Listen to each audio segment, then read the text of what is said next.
walay tao sa kalibutan nga dili gusto og secure nga future. Mga parents, gusto nato nga dunay secure assurance nga future para sa atong kabataan. Gusto tag nindot nga ugma para nila bisan sa atong kagalingon. Na siguro di man inaana ka billionaire gyud, pero at least nga mahatag nato ang desire, gusto disente nga pagkinabuhi sa mga kabataan nato ug puhon bisan sa atong mga apo. Munay reason nga mobangon tag kadlawon usahay, maningkamo ta magbulad sa init, paulan para lang ma-fight nato ang good nga future sa atong kabataan. Now, nayo upat ka common basic nga pamaagi nga dinhi nato gina-build ang atong future. Una dinhi, pwede nimo tukuron ang imong ugma sa imong kaugalingon lang nga capacity. Ang pag-rely nimo sa imong kaugalingon lang nga kusog. Gihatag ni Christ ang isa ka parable. Naghatag siya parable, ingon siya, ngang tao nga nagsalig siyang kaugalingon lang nga kapasidad para sa iyang future, sama sa ka tao nga nagtukod sa iyang balay ibabaw sa balas sa baybayon. Now, ang balay nagsimbolo ni og, of course, imong future. Nagsimbolo ni sa imong family, sa imong home, sa imong entire life.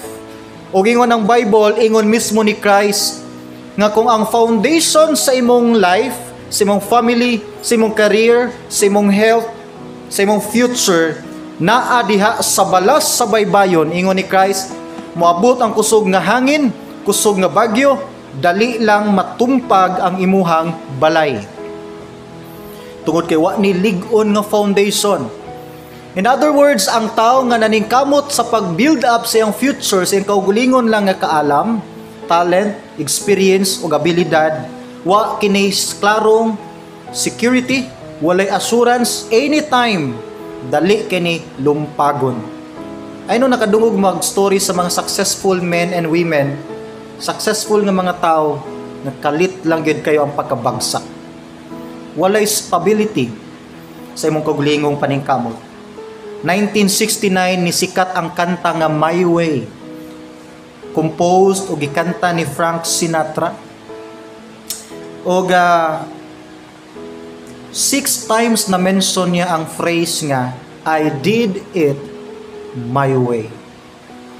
Abi niyo ang song, kung imong basahon ang entire song, di nimo butang ang tono, makita nimo ang spark ug ang fire sa pride sa tao. It's all about promoting himself. Ang credit tanan sa kaugalingon. Sa first line, na praise dito nag-ingon, ingon siya, I have lived a life that is full.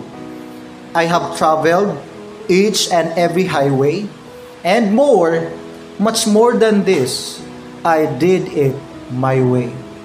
Ang song nag-ingon nga sa mga ups and downs sa iyang life, sa tanan niyang promotion, sa tanang stages kayang natungtungan, sa tanang pag-applause sa tao, sa tanang pagdaig sa tao, sa tanan niyang paghilak ug sa iyang paglambo, ingon siya, gihimo nako tong tanan. Tungod nako naabot nako ang success sa kinabuhi. Now, makaingon ba ka one day kung mahimo kang successful sa larangan sa imong career, mahimo kang successful sa imong business, sa imong life, relationships, health, asa nga aspect, makadare ba ka sa pag-ingon tungod ni sa akong pagkamaayo, na ingon ani kahayahay ang akong kinabuhi. Ang usa ka carnal nga Christian, worldly nga Christian, pwede makaingon yana. Ang tao nga dili aware sa gahom sa Dios, kaya siya kaingon nga tungod sa akong kamaayo, na ingon ani akong kinabuhi. Pero kung sa ka godly nga Christian, di ka ka-dare. Kasagaran bukang bibig sa usa ka godly or fearing Christian, muingon siya, likod sa akong pagpaningkamot, tungod ni tanan sa grasya sa Dios. Bisan ang imong pagginhawa ganinang buntag, tungod sa grasya sa Dios. ang pagpiko nimo sa imong backbone, pagtaod nimo sa liston sa imong sapatos tungod sa grasya sa Dios. Walay aspect sa imong life nga wala nag-operate ang grasya sa Dios.